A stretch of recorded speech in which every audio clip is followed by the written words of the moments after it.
It looks like it's time for some Utilitac love on the Apostle P channel. Stay tuned, guys. Got another one to show you.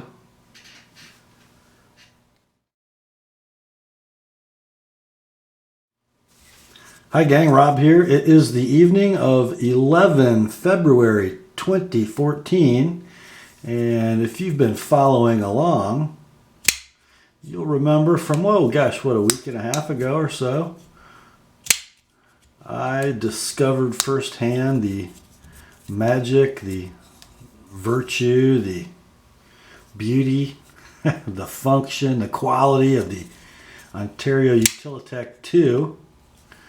And the knife that I showed you is one that I purchased specifically for Tanto Tuesdays. The Tanto blade Utilitac II with the squarish profile grooved handle, which I thought and still do think goes best with the Tanto blade shape. Way more ergonomic than it looks, and aesthetically perfect for the blade shape. And if you watched my review video, you watched and heard me extol the virtues of this extremely high quality, high value, large EDC or small to mid-sized tactical blade. Constructed of a Zytel handle, extremely well done. Sturdy liner lock. Aus 8A blade, 3¼ inches, beautifully finished, beautifully heat treated, able to take a razor sharp edge. There is absolutely nothing not to love about this knife.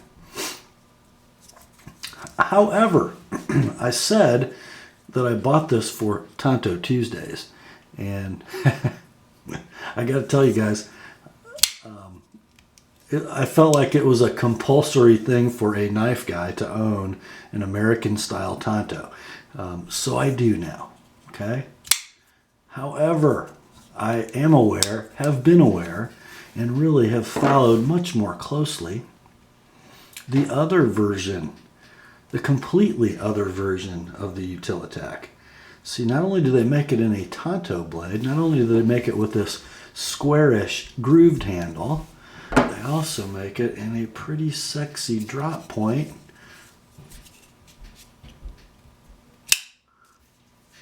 Oh yeah, and with sort of a more organic, rounder handle that I think looks much better mated to that drop point blade. I'd almost call it a clip point, but I think Ontario lists it as a drop point. At any rate, it's got a nice swedge and a bit of a clip.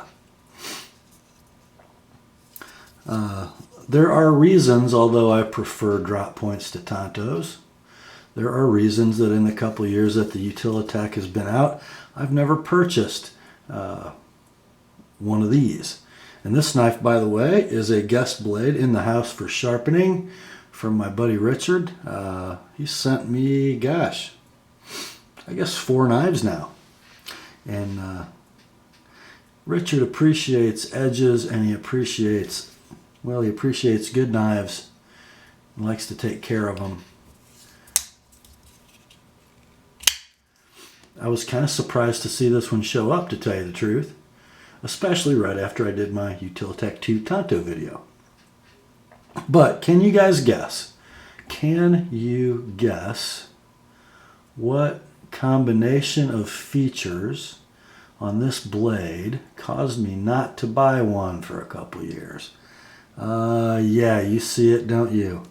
We have a jacked up ricasso with a cutting edge that sort of starts in the middle of the plunge grind with some unsightly nub right here, and then it sort of blends down into the body of the blade, and it's very hard to sharpen, and it tears up stones, and I just don't get it why you would do that, but it is what it is. So we got a jacked up ricasso, a really wonky base of the edge, and then on top of that we've got a recurve. I just don't like recurves. I guess they're good looking, I guess. I guess you can make the case that because the work is here and the knife actually drops as you're draw cutting, you get more power in the belly. I guess I get that. Okay. You could just tilt your knife down. You'd have just the same effect. But anyhow, recurves have become popular. Thank you, Mr. Onion. Yeah. Okay. So we got recurves. And Joe Pardue is on that bandwagon. Joe is the designer of the Utilitac. Let's go over real quickly, again, how big this knife is. It's kind of hard to do a size comparison with another version of the same knife. So basically we've got a 3 1/4 inch blade and a 4 3/4 inch handle, which gives us what, boys and girls? What is that? 8 inches of overall length, I believe. A little bit out of whack blade to handle ratio. My buddy One Owl's Pub would say that it's a little off. However, there is a reason to put a 4 3/4 inch handle on a 3 1/4 inch blade sometimes, especially if it's a tactical blade. And let's look at the reasons. Let's look at the grip. Every finger where it ought to be. Great purchase. The thumb just falls right onto that thumb ramp. Half of it on the handle, half of it on the spine of the blade. Adequate jimping for good purchase without tearing up my thumb. Well, that's our saber grip. How about our hammer grip? Oh, baby. Oh, yeah. That is money. And got this the clip mounted for tip up carry. So far, both grips, again, just like the square handle, maybe a little better. I know the clip is there. It is not irritating. If I go to the draw cut grip, again, very comfortable. My fingers are the tips of my fingers do notice the clip. Not that it's irritating, but it's not the most ergonomic thing in the world in that grip. However, where the handle meets the web of the hand, very good. No irritating jimping for my pinky anywhere. And if I go reverse grip, wow. Not quite as good as the square handle, but pretty good. The round handle wins in the two most common grips, the saber grip and the hammer grip. But I think if I go reverse grip, square handle's better, and for draw cuts, the square handle might be better. It's kind of odd. When you look at those two handles, you would not dream that this handle here could be superior in any grip to the round one. But it might be. Here's the odd thing though. Because of the shape of the finger choil in the round grip and this rather gentle curve here and a little wider profile where the index finger goes, the more tactical handle is actually a little less comfortable in the saber grip than the round handle, the more EDC looking handle. Interesting. Both blades finished extremely well. I did notice one thing though. Remember how I was talking about the Tanto, how all the grinds were so perfect, and I gotta be honest here.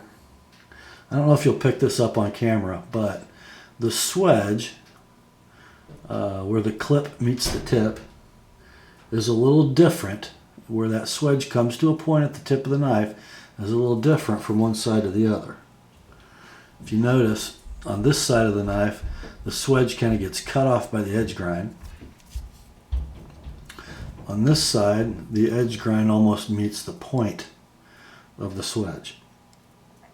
And I took great pain to make the edge grinds symmetrical. However, it's impossible to make them look that way because the swedges are slightly different. Now, remember guys, we're talking about a sub $30 knife.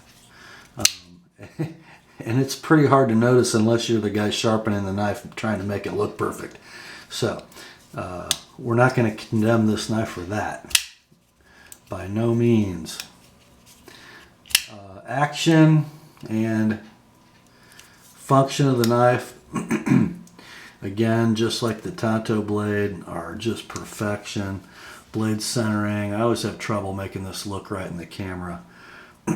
But trust me, it's on the money. Blade action is ultra smooth. I gotta do this left-handed. Doesn't quite fall closed on itself. But remember, guys, I just put this together, and I always set up a knife just a little on the tight side when I get done sharpening it. In fact, watch how this one kind of falls closed. And then watch this one.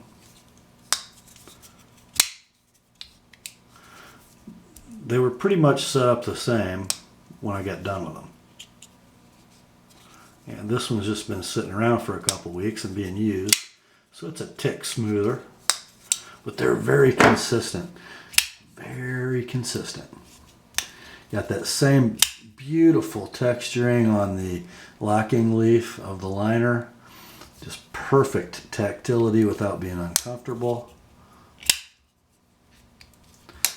My only issue with this knife is the edge base and the recurve. And frankly, I just can't do as good a job sharpening this contour of a cutting edge.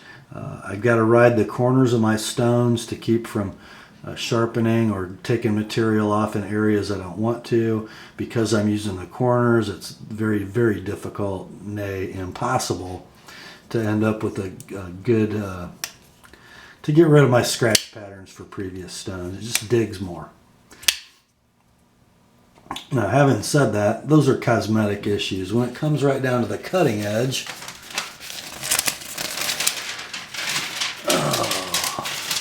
when it comes down to the cutting edge, we got no problem at all. Same beautiful steel. Whoops, missed.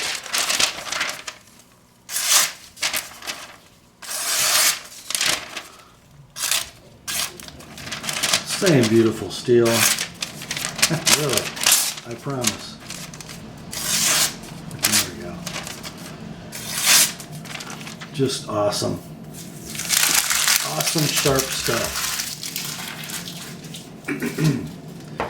OS 8A just helps you. Find the edge. It's awesome. I'm just pretty happy to be able to have my hands on these two blades for review, or at least impressions, so close to each other, because they're just two ways to sort of execute the same platform that are different enough to give you some real choice, but similar enough to ensure that you're getting a great knife. I mean, it's a great knife. And for some reason, I think the drop points in the market are running just a couple dollars more than the Tantos, but still able to be scored for under $30 shipped to your door. I just love these things. So Richard, if you're watching, this is Tuesday the 11th. Your knife, my friend, and your knives are going back in the mail tomorrow. They should be in your hands by the weekend. Just thought you guys would like to see the other side of the coin, so to speak. Are you a Tanto guy? Are you a drop point guy? Do you like tactical handles or user handles? Doesn't matter. Ontario Knife Company and Joe Pardue have you covered either way. Or, for less than $30, just buy one of each. That's all for tonight, guys. Have a great evening. Grace to you and peace from God our Father and the Lord Jesus Christ. And remember, the word is sharp.